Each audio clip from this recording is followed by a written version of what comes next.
Thank you. Merci beaucoup. Merci, monsieur.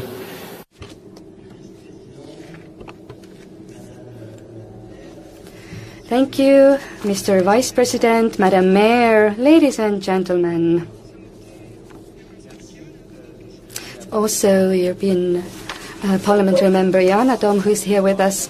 So thank you, first of all, for this welcome. Thank you for receiving us. I know that the landscape over here may look rather flat, but make no mistake, we are here at a high point of Europe's sovereignty and economic security.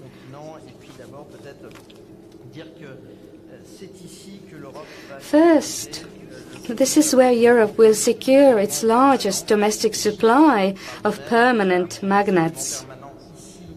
Numbers speak for themselves. The production of permanent magnets here will allow us to increase our production, accounting for 15% of our needs. Thank you for showing one of the products at the end of the line. These magnets can be used in the industry of all over Europe. And we depend currently on foreign supply for 90%. But here it's possible to cover 15% of the European needs here in Narva. So this is a strategic location.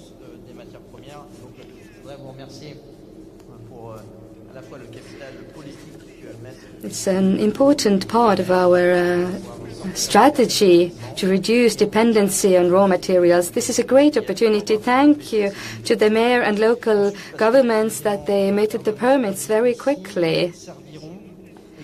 Permanent magnets that are produced here will directly serve the environmental and digital transition of our continent.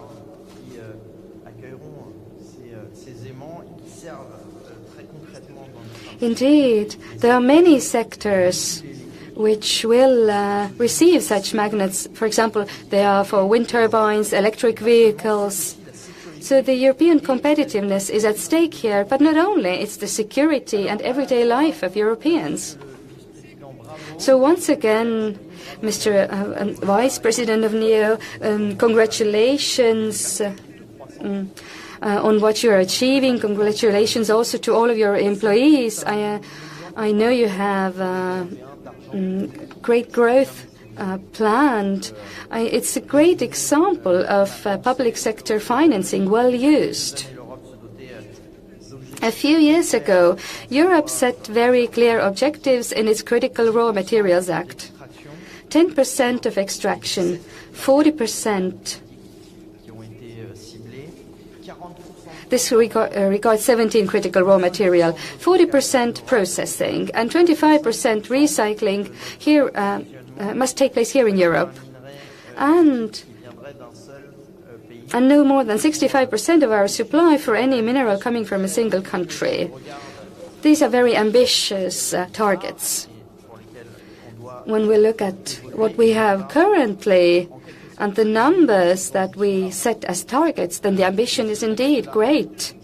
But thanks to this ambition, thanks to the ambition of this Raw Materials Act, this Narva's permanent magnet facility was created. I voted for it during my previous mandate.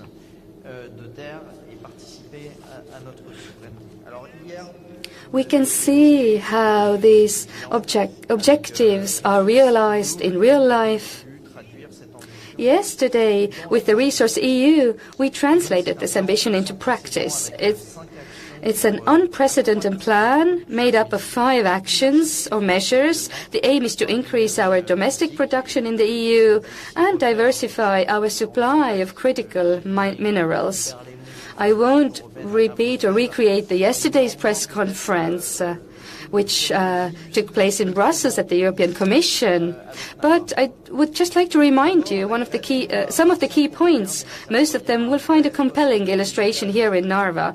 First, the creation of a European Critical Raw Materials Center. It's a real control center that monitors the needs, purchases jointly on behalf of European countries, and stockpile critical minerals. As we did successfully with vaccines and COVID masks, for example, here in Narva you potentially have one of the supply locations for minerals. Next, an acceleration of strategic projects through new financing facilities. We will fund in the amount of 3 billion euros in total over the next 12 months. These are important steps that we take in the European Commission. This concerns our partners, the European Investment Bank, for example. Also, new loan opportunities will be offered. So financing is important if we want to expedite this procedure and offer solutions. The permit was obtained in record time in Narva. You really showed that it's possible. I saw that this factory or this plant was built from zero to what we can see now in 2 years' time. And now production takes place already and there are possibilities to increase it. This project should become a role model to the whole European Union. When I think about other projects that were blocked for years in Europe, for example, the Rovina copper extraction mine in Romania,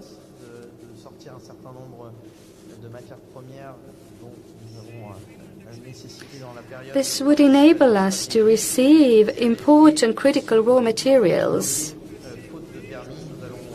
But this project is blocked, the project that I mentioned, because of a lack of permits.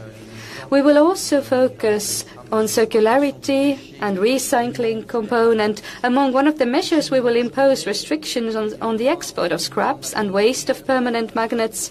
You are producing such magnets here, but still we have a lot of scraps and waste which go out of the EU to Asia. So these measures will enable us to reduce our dependency. And it can enable us to increase our internal market supply. And the third component is securing demand. It goes without saying that a site of this scale must be able to find buyers or so-called off-takers here in Europe. We are creating a new matchmaking platform to aggregate demand and connect buyers and suppliers. This is an important objective that we have.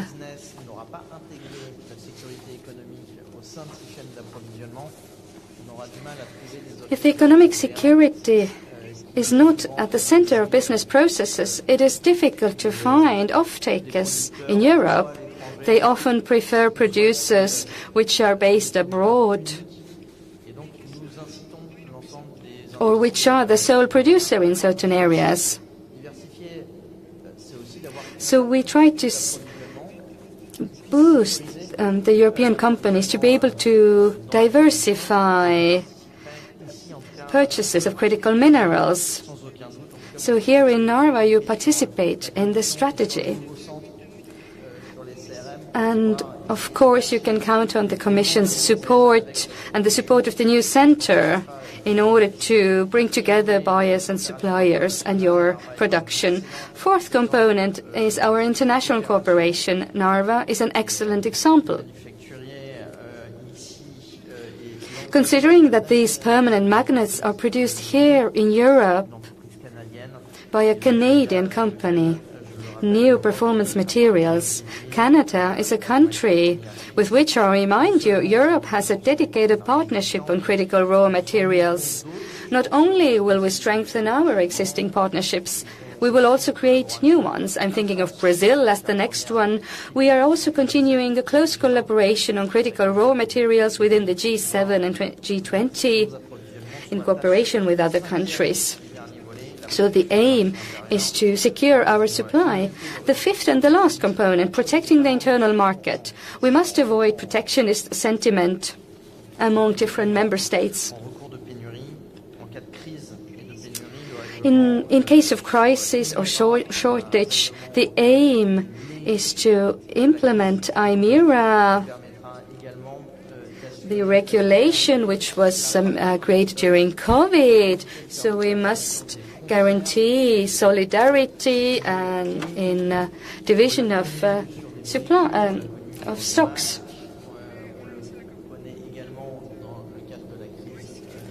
We have seen this in the area of masks during COVID, also during the energy crisis. So now we have such a regulation, IMERA, Internal Market Emergency and Resilience Act. It gives the Commission the opportunity to inhibit borders being closed by different member states, especially in what regards critical raw materials. It is of utmost importance. It is a rare occasion to see a European plan unfold almost before our eyes. Today, this is so. I was a member of the European Parliament. I really voted for this Critical Raw Material Act. And now, in 2025, this facility is here, this magnet plant is here, and it's producing. And there is the possibility to increase the production capacity, and you can use this as a proof to indicate that independence, sovereignty, and economic security are not just words. It's a reality. It's a proof that it is possible. That is all for my part. I would like to thank you all for welcoming us here, and thank you for welcoming us here with the journalists from Europe. So please, one by one, and say your name and channel. One by one. Mike is here, actually. So who would like to be the first? Okay.